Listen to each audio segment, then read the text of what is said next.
السلام عليك يا رسول الله. وعلیکم ورحمۃ اللہ وبرکاتہ. جزاک اللہ وعلیکم عامر بھائی. السلام ورحمۃ اللہ وبرکاتہ. آمین حضور. الحمد للہ رب العالمین والصلاة والسلام علی اشرف الانبیاء والمرسلین وعلی آلہ واصحابہ اجمعین الطیبین الطاہرین. اما بعد فاعوذ باللہ من الشیطان الرجیم. بسم اللہ الرحمن الرحیم. بارگاہ رسالت میں ادب و احترام کے ساتھ ہدیہ درود پیش کرنے کا شرف حاصل کرنے محبت کے ساتھ اللہم صلی علی سیدنا و مولانا محمد معدن الجود والکرم منبع العلم والحلم والحکم و آلہ و صحبہ وبارک وسلم. کل سورہ بقرہ کی مکمل اجمالی گفتگو آپ نے سماعت کر لی تھی اور سورہ آل عمران سے آج گفتگو کی ابتدا ہوتی ہے. سورہ آل عمران یہ مدنی سورہ کریمہ ہے. اس میں 200 آیتیں اور 20 رکوع ہے. آئیے گفتگو کی ابتدا کرتے ہیں. سورہ آل عمران میں اللہ تبارک و تعالیٰ نے حضرت عمران رضی اللہ تعالیٰ عنہ کے خاندان کا قصہ بیان فرمایا ہے. اسی مناسبت سے اس کا نام آل عمران رکھ دیا گیا ہے. سورہ بقرہ اور سورہ آل عمران میں بڑی مناسبت پائی جاتی ہے. خود نبی کونین صلی اللہ علیہ وسلم نے ان دونوں صورتوں کو زہراوین، دو روشن چیزیں یا شمس و قمر بھی قرار دیا ہے. علاوہ ازیں ان دونوں صورتوں میں اہل کتاب سے خطاب ہے، مگر سورہ بقرہ میں زیادہ تر روح سخن یہود کی طرف تھا، جبکہ آل عمران میں اصل خطاب نصارہ سے ہے. پھر یہ کہ دونوں صورتوں کا آغاز حروف مقطعات میں سے الف لام میم کے ساتھ ہوا ہے اور دونوں ہی صورتوں کی ابتدا میں قرآن کی حقانیت واضح کی گئی ہے. یہ سورہ ایک واقعے کے پس منظر میں نازل ہونا شروع ہوئی. نجران کے عیسائیوں کا 60 افراد پر مشتمل ایک بڑا وفد مدینہ منورہ رحمت عالم صلی اللہ علیہ وسلم سے ملاقات کے لیے آیا تھا. ان لوگوں نے حضرت عیسیٰ علیہ السلام کو ان کے مرتبے سے بڑھا چڑھا کر پیش کیا. کبھی کہتے کہ وہ اللہ ہیں، کبھی کہتے ہیں کہ وہ ابن اللہ ہیں، اور وہ کبھی کہتے ہیں کہ وہ باپ، ماں اور بیٹا کے ایک حصہ ہیں. حضور علیہ السلام نے انہیں مسکت جواب دیتے ہوئے ارشاد فرمایا، اللہ تعالیٰ زندہ جاوید ہے، اس پر موت طاری نہیں ہو سکتی، جبکہ حضرت عیسیٰ علیہ السلام پر موت طاری ہو کر رہے گی. بیٹا اپنے باپ کے مشابہ ہوتا ہے، جبکہ عیسیٰ علیہ السلام اللہ تعالیٰ کی مشابہت نہیں رکھتے. اللہ تعالیٰ کھاتا پیتا نہیں، جبکہ عیسیٰ علیہ السلام کھاتے پیتے ہیں. اللہ تعالیٰ آسمان کی بلندیوں اور زمین کی پنہائیوں میں سے کوئی بھی چیز ایسی نہیں جو اس سے مخفی ہو، جبکہ عیسیٰ علیہ السلام سے بے شمار چیزیں مخفی ہیں. اس پر وہ لاجواب ہو گئے. ابتدا میں اللہ کی وحدانیت اور قرآن کریم، تورات و انجیل کی حقانیت کو بیان کیا اور اللہ کی آیات کے منکروں کو عذاب شدید سے اللہ نے ڈرایا. علم الہی کی وسعتوں کو بیان کیا. قدرت کی تخلیق کا شاہکار انسان کے رحم مادر میں تیاری کے مرحلے کو بیان کیا اور بتایا کہ قرآن کریم اللہ تعالیٰ ہی نے نازل فرمایا ہے، جس میں محکم اور واضح معنی اور مفہوم رکھنے والی آیات بھی ہیں اور متشابہات بھی ہیں. جو حق کے متلاشی ہوتے ہیں وہ ہمیشہ محکمات کی پیروی کرتے ہیں، اور جن کے دل میں کجی اور دماغ میں فطور ہوتا ہے وہ متشابہات کی غلط سلط تعویل کرنے اور ان کی مراد تک پہنچنے کی کوشش میں لگے رہتے ہیں، جبکہ اللہ کے محبوب بندے آیات متشابہات کی حقیقت کو کھوج لگانے کے بجائے توجہ آیات محکمات پر مرکوز رکھتے ہیں. یاد رہے قرآن مقدسہ میں کچھ آیات متشابہات ہیں اور کچھ جو ہے محکمات ہیں. انہیں سید عالم صلی اللہ علیہ وسلم نے صحابہ کو سمجھایا اور صحابہ کرام سے علماء ربانیین تک پہنچا، اور آج ہم تک قرآن کے قوانین پہنچے ہیں. بعض قرآن پاک کے اندر اپنی عقل کی بنیاد پر تعویل یا تفہیم کرنے کی کوشش کرتے ہیں، اور پھر نتیجہ یہ ہوتا ہے کہ وہ خود بھی گمراہ ہوتے ہیں اور دوسروں کو بھی گمراہ کرتے ہیں. اسی لیے قرآن پاک کے حوالے سے میں آپ سے عرض کر دوں کہ ہمیں اپنے بزرگوں پر یقین کرتے ہوئے قرآن پاک کو پڑھنے کی اور سمجھنے کی کوشش کرنی چاہیے. اور موجودہ وقت میں حضور سیدی اعلیٰ حضرت عظیم البرکت نے قرآن پاک کو گویا کہ اردو میں ڈھال کر کے رکھ دیا ہے، اور اردو سمجھنے والوں کے لیے کنز ایمان شریف ایک بہترین قرآن پاک کا ترجمہ ہے۔ تو آپ اس سے ہی پڑھیں اور اس سے ہی قرآن پاک کو سمجھنے کی کوشش کریں۔ اللہ تبارک و تعالیٰ نے اسی میں آگے اپنے پیارے حبیب علیہ الصلاۃ والتسلیم کے تعلق سے نجران کے یہودی اور نصارہ کو اللہ تبارک و تعالیٰ نے جواب میں رحمت فرمایا۔ اللہ تبارک و تعالیٰ نے آیات متشابہات کی حقیقت کا کھوج لگانے کے بجائے آیات محکمات پر توجہ مرکوز رکھنے کا بندوں کو حکم فرمایا، اور یہ کہ اللہ تبارک و تعالیٰ کے طرف سے ہمارا جو فہم کا معاملہ ہے، ہم جانتے ہیں کہ ہمارا فہم ناقص ہے، اور اللہ تبارک و تعالیٰ نے قرآن پاک کے اندر اپنے کلام کو کامل بنایا ہے، تو ناقص چیز کامل کو کیسے سمجھ سکتی ہے؟ کامل کو سمجھنے کے لیے کامل شخصیت کی ضرورت ہے، اور وہ رحمت عالم صلی اللہ تعالیٰ علیہ وسلم کی ذات ہے۔ سورہ آل عمران میں قرآن کے اندر کلمۃ اللہ اور روح جیسے الفاظ متشابہات کی قسم میں سے ہیں، اور ان کو متشابہات کی بنیاد پر شرکیہ عقائد کی عمارت کھڑی کرنا پانی پر نقش بنانے کے سوا کچھ بھی نہیں۔ توحید اور ایمان کے دلائل بالکل واضح ہیں، اور ان کا انکار وہی شخص کر سکتا ہے جو بصیرت سے بالکل ہی کورا ہے۔ اگلی آیات میں مسلسل اہل کتاب کی مذمت کی گئی اور ان کے جرائم بیان کیے گئے ہیں۔ یہی ہیں جنہوں نے انبیاء کو قتل کیا، خون ریزی کی، اللہ کے نیک بندوں پر مظالم ڈھائے، وغیرہ وغیرہ۔ لہٰذا مسلمانوں کو سمجھایا گیا کہ وہ مومنوں کو چھوڑ کر کافروں پر کبھی اعتبار نہ کریں، اور نہ ہی انہیں اپنا دوست بنائیں، کیونکہ اسلام اور کفر کے درمیان کوئی رشتہ اور ناتا نہیں ہے، اور کافر کبھی بھی مسلمان کے ساتھ مخلص اور خیر خواہ نہیں ہو سکتے ہیں۔ ہمیں ہر وقت اللہ تبارک و تعالی سے ہدایت کی دعا مانگنی چاہیے، اور روز جزا کے تصور کو کبھی بھی فراموش نہیں کرنی چاہیے۔ کافروں کا مال اور ان کی اولاد کسی کام کے نہیں، وہ جہنم کے ایندھن بنیں گے۔ فرعون اور اس سے پہلے اقوام کے حالات و واقعات سے یہ بات ظاہر ہے۔ انہوں نے اللہ کی آیات کا انکار کیا، اور اللہ نے ان کے جرائم پر ان کی گرفت کر کے انہیں عبرت کا نشان بنا دیا۔ پھر آگے اللہ تبارک و تعالیٰ نے بدر کے واقعے کو ذکر کیا کہ بدر کے واقعے میں غور کرو، جب دو جماعتیں مقابلے پر آئیں، ایک جماعت اللہ کے لیے جہاد کرنے والی اور دوسری جماعت کافروں کی تھی، جن کی تعداد مسلمانوں سے کئی گنا زیادہ نظر آ رہی تھی۔ اللہ تعالیٰ نے کافروں کو شکست دے کر ایمان والوں کو اپنی مدد سے غالب کیا۔ اس سے اہل بصیرت درس عبرت حاصل کر سکتے ہیں۔ آگے آیت نمبر 14 میں بتایا گیا کہ انسانوں کو بیوی، بچے، مال اور دولت کے خزانے، سونا چاندی، سواریاں، چوپائے، جانور اور کھیتیاں بہت بھلی معلوم ہوتی ہیں، مگر یہ سب دنیا کی عارضی چیزیں ہیں۔ اللہ کے پاس بہترین انجام ہے۔ متقی لوگوں کے لیے باغات، نہریں، پاکیزہ بیویاں اور اللہ کی رضا ہے۔ اللہ اپنے بندوں کو خوب جانتا ہے۔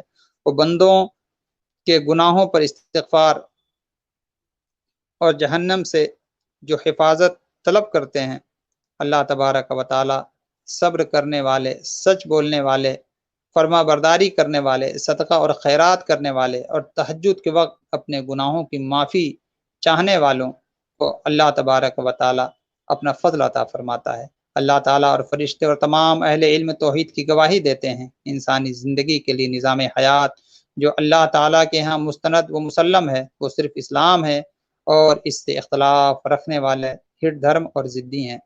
اللہ تعالیٰ جلد ہی ان کافروں کا احتساب کرے گا۔ بحث بازی اور جھگڑا کرنے کے بجائے اللہ کے سامنے اپنے سر کو جھکا کر کے اللہ تبارک و تعالیٰ سے ہدایت کی بھیک مانگے۔ آیت نمبر 31 میں اللہ تبارک و تعالیٰ نے رسول کا ان الفاظ میں ذکر کیا ہے: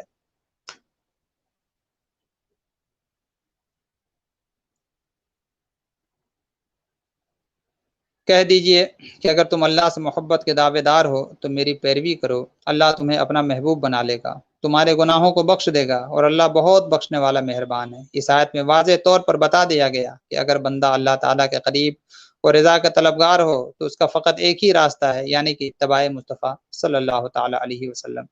اگلی آیات میں 3 عبرت آموز واقعات کا ذکر ہے۔ یہ تینوں قصے خوارق عادات کے قبیل سے ہیں اور تینوں اللہ کی عظیم قدرت پر دلالت کرتے ہیں۔ جناب عمران کے صاحب کردار پاک باز اہلیہ حنا بنت فاقوز رضی اللہ تعالی عنہا، جو کہ جب وہ حاملہ ہوئی تو انہوں نے منت مانی کہ وہ اپنے پیدا ہونے والے بچے کو اللہ تعالیٰ کے لیے وقف کر دیں گی۔ آپ کے ہاں خلاف توقع بچہ پیدا ہونے کے بجائے بچی کی ولادت ہوتی ہے۔ جناب عمران کی اہلیہ نے اپنی منت کو بچی ہونے کے باوجود پورا کرنے لیے آپ کا نام مریم رکھا اور آپ کو حضرت زکریا علیہ الصلوۃ والتسلیم کی کفالت میں دے دیا۔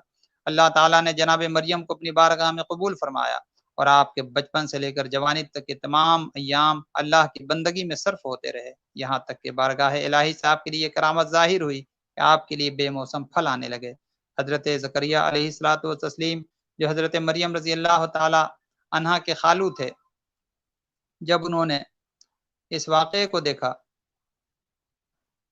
آپ کے دل میں ایک خیال آنے لگا کہ جب اللہ تبارک و تعالی انہیں بے موسم پھل دے سکتا ہے تو مجھ بوڑھے کو بھی اللہ تبارک و تعالی صاحب اولاد بنا سکتا ہے۔ آپ نے حضرت مریم رضی اللہ تعالیٰ عنہ سے پوچھا کہ بے موسم کے پھل کہاں سے آئے، تو انہوں نے عرض کیا کہ اللہ کی طرف سے آئے، وہ جسے چاہتا ہے بلا حساب رزق دیتا ہے۔ اللہ اکبر۔ حضرت زکریا علیہ الصلوۃ والتسلیم نے اللہ تبارک و تعالیٰ کی بارگاہ میں دعا کی، اے میرے پروردگار مجھے بھی اپنی طرف سے پاک اولاد عطا فرما۔ فوراً دعا قبول ہوئی۔ حضرت زکریا ابھی محراب میں نماز ادا فرما رہے تھے کہ فرشتے نے آپ کو پکار کر کہا، اے زکریا آپ کو اللہ تعالیٰ کی طرف سے یحییٰ نامی پارسا اور سردار بیٹے کی بشارت ہو۔ حضرت زکریا اس کے بعد 3 دن تک خلوت نشیں ہو کر اللہ رب العزت کے ذکر اور مناجات اور تسبیح و تحلیل میں مشغول ہو گئے۔ اس کے بعد اللہ تبارک و تعالیٰ نے اس بات کا ذکر کیا کہ فرشتوں نے پکار کر سیدہ مریم کو کہا کہ اللہ تعالیٰ نے آپ کو بلند مرتبہ عطا کیا ہے، آپ کو پاکیزگی اور طہارت عطا فرمائی ہے اور آپ کو جہاں کی عورتوں کا سردار بنا دیا ہے۔ اپنے رب کی بندگی اختیار کریں، باقاعدہ جماعت کے ساتھ رکوع اور سجدہ کیا کریں۔ اس کے بعد اللہ تعالیٰ نے جناب مریم کے ہاں سیدنا عیسیٰ علیہ الصلوۃ والتسلیم کی معجزاتی ولادت کا ذکر کیا ہے۔ سیدہ مریم کا دل اس واقعے کو قبول نہیں کر رہا تھا، لیکن اللہ تعالیٰ نے ان کو من شوہر کے ایک بیٹا عطا کیا جو اللہ کے حکم سے کوڑھی اور برس کے مریضوں پر ہاتھ پھیرتے تو وہ شفا یاب ہو جاتے۔ حضرت عیسیٰ بنی اسرائیل کے لوگوں کو اللہ کے حکم سے گھر میں کھائے جانے اور باقی رہنے والے کھانے کی بھی خبر دیتے تھے۔ حضرت عیسیٰ علیہ الصلوۃ والتسلیم کی معجزاتی پیدائش کی وجہ سے عیسائی مغالطے کا شکار ہو گئے اور ان کو اللہ کا بیٹا قرار دینے لگے۔ اس پر اللہ نے ارشاد فرمایا کہ بے شک عیسیٰ کی مثال اللہ کے نزدیک آدم جیسی ہے، جن کو اللہ نے بن باپ اور بن ماں کے مٹی سے پیدا کیا ہے اور کہا کہ ہو جا تو وہ ہو گئے۔ اللہ اکبر۔ نجران کے عیسائی پادری حضور رحمت عالم صلی اللہ علیہ وسلم سے عیسیٰ علیہ الصلوۃ والتسلیم کی ولادت کے بارے میں بحث کرنے کے بعد لاجواب ہو گئے، لیکن حقیقت کو تسلیم کرنے پر آمادہ نہ ہوئے، جس پر سید عالم صلی اللہ علیہ وسلم نے ان کو مباہلے کا چیلنج دیا کہ تم اگر حق کو تسلیم نہیں کرتے تو اپنے نفوس، بیٹوں اور عورتوں کو لے کر کے آؤ اور اللہ کی لعنت ہو جھوٹوں پر۔ چنانچہ رسول کریم صلی اللہ علیہ وسلم نے جب حضرت علی، حضرت سیدہ طیبہ طاہرہ فاطمۃ الزہرا، حضرت حسن، حضرت حسین رضی اللہ تعالی عنہم اجمعین کے ساتھ میدان مباہلہ میں پہنچے تو نجران کے پادریوں نے مباہلے کا چیلنج قبول کرنے سے انکار کر دیا اور جزیہ دینے پر راضی ہو گئے۔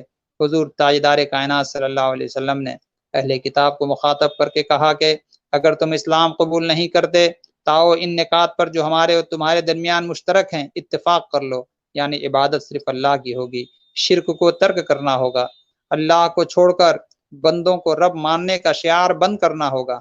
اہل کتاب مشترکات پر بھی جمع نہ ہوئے جو ان کی ہٹ دھرمی کا واضح ثبوت ہے۔ اس صورت میں آگر چل کر اللہ تبارک و تعالیٰ نے یہ بھی بتلایا کہ کفار حضرت عیسیٰ کی جان کے درپے تھے۔ اللہ نے حضرت عیسیٰ کو بشارت دی، میں آپ کو زندہ آسمان کی طرف اٹھا لوں گا اور کفار آپ کا بال بکا بھی نہ کر سکیں گے۔ چنانچہ اللہ نے بعد ازاں اپنے وعدے کو پورا فرمایا اور حضرت عیسیٰ علیہ الصلوۃ والتسلیم کو آسمان کی جانب زندہ اٹھا لیا۔ اب جناب عیسیٰ علیہ الصلوۃ والتسلیم قیامت سے قبل دمشق کی جامع مسجد کے مشرقی مینار پر اتریں گے اور دجال کے فتنے کا خاتمہ فرمائیں گے۔ اب آیت نمبر 69